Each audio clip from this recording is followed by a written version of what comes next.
Today we're going to demonstrate how to sew the backpacks. When you get your kit, it will have either 10 pieces that are a long rectangle, or you'll get 20 that are shorter like this. If you get the ones that are 20, sometimes they might come folded like this, and you'll have to unfold them and iron them. So this piece here was still wrinkled, so I'm just going to take it to the ironing board and kind of get all of the wrinkles out of it so that we can start sewing. So then you're going to take two pieces, and they don't have to match. We like the coordinating fabric. That makes it more fun. And the first step is that we're going to sew a seam on one edge, one of the short edges.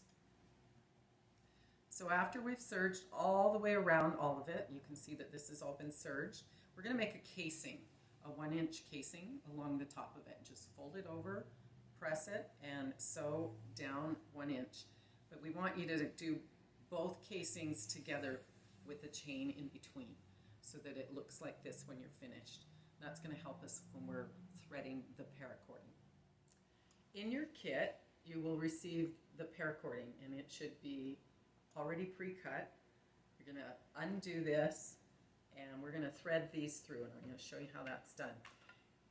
In your kit, you'll either have a tool like this or this. If these tools aren't in it, you can also use a large safety pin. So to do this, we're going to clamp onto the end of one, and we're going to start opposite the end of that chained piece that you had, and we're going to thread that through there.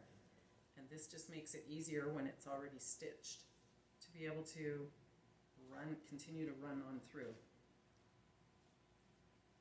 So that makes a little U, a U-turn you've done in your cording. Is out the other end, and you're going to want to tie that. So you unclip it and put just a loose little knot in that to hold it while you do the other cord. Then you clamp your other cord, and you're going to go the opposite direction. So you're going to start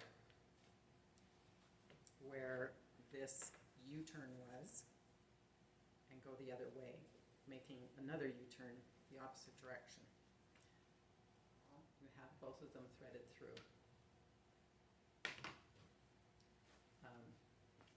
If you're doing a whole bunch of them, you may want to put a knot in this until you're ready to take them to the sewing machine so that it stays, that you can see that it'll draw up like this. Now we're going to get ready to sew the side seam. So if you undo that loose knot that was holding it, and you're going to tuck in the paracord so it's going inside, and you want to pin it in about 4 inches from the bottom of the bag.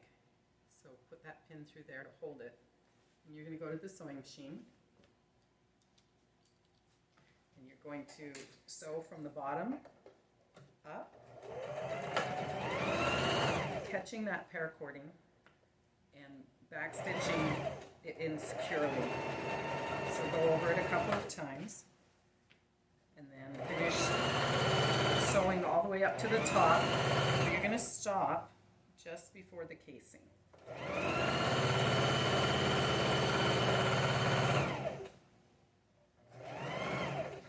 And give it a good back stitch, and then you'll do the other side. So when you've got both sides done, then you're going to turn your bag the right side out, poke out the corners, and that is your backpack. Cinch it up, and then you can